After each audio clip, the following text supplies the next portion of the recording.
بسم اللہ الرحمن الرحیم۔ السلام علیکم۔ ایک ماں بیٹے میں مناظرہ چل رہا تھا۔ ماں کا موقف تھا کہ اللہ کھلاتا ہے تو ہم کھاتے ہیں۔ بیٹے کا کہنا تھا کہ ہم کھاتے ہیں، اگر ہم نہ کھانا چاہیں تو اللہ پاک کیسے کھلا سکتا ہے۔ اس مناظرے کے دوران ماں نے بیٹے کے سامنے کھانا رکھ دیا۔ بیٹے نے کہا چلے میں یہ کھانا آج رات نہیں کھا رہا، اللہ پاک اب کیسے کھلائے گا۔ ماں بیٹے کے پیچھے پڑ گئی کہ پاگل نہ بنو، کھانا کھا لو، اور بیٹے نے ضد پکڑ لی کہ میں نے نہیں کھانا، اللہ پاک اب کیسے کھلائے گا۔ ماں بیٹے کو بھوکا کہاں دیکھ سکتی ہے۔ اس نے اصرار شروع کیا تو بیٹا گھر سے نکل کر گاؤں کے قبرستان میں جا کے سو گیا۔ ماں نے ایک زبردست قسم کا خوشبودار حلوہ بنایا اور جا کر بیٹے سے کچھ فاصلے پر ایک قبر پر اس خیال سے رکھا کہ رات کو بھوک سے جاگ گیا تو کوئی دیکھنے والا نہ ہوگا اور یہ کھا لے گا۔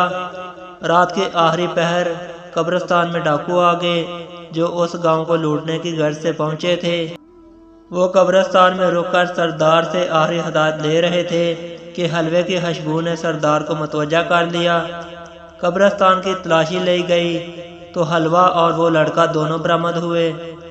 سردار نے حلوہ کھانا چاہا تو ایک نے کہا سردار مجھے لگتا ہے اس حلوے میں زہر ملا کر رکھا گیا تھا تاکہ ہم کھا کر مر جائیں، اور یہ لڑکا جاسوسی کے لیے موجود تھا، ہمارے انجام کی خبر جا کر گاؤں والوں کو دے سکے۔ سردار نے اس کی عقل مندی کی داد دی اور لڑکے سے کہا یہ حلوہ تم کھا لو۔ لڑکا تو ضد کیے بیٹھا تھا کہ آج رات کچھ نہیں کھائے گا، اس نے سختی سے انکار کیا۔ سردار کا شک یقین میں بدل گیا اور اس نے لڑکے پر بندوق تان لی۔ لڑکے نے سر پر منڈلاتی موت دیکھی تو پوری پلیٹ کھا گیا تھا۔ ڈاکو کچھ دیر تک اس کے مرنے کا انتظار کرتے رہے لیکن وہ نہ مرا۔ ایک بار پھر اسی ڈاکو نے کہا سردار لگتا ہے زہر آہستہ آہستہ اثر کرے گا۔ ڈاکو پریشان ہو کر لڑکے کو قبرستان میں چھوڑ کر لوٹ گئے۔ فجر کی اذان کے ساتھ لڑکا خالی پلیٹ ہاتھ میں لیے منہ لٹکائے گھر میں داخل ہوا تو ماں نے پوچھا بیٹا کیا ہوا؟ لڑکا بولا ماں لمبا قصہ ہے، مجھے نیند آ رہی ہے۔ بات یہ ہے ہم نہ بھی کھانا چاہیں تو اللہ پاک کھلا دیتا ہے، بے شک وہی رازق ہے، سبحان اللہ۔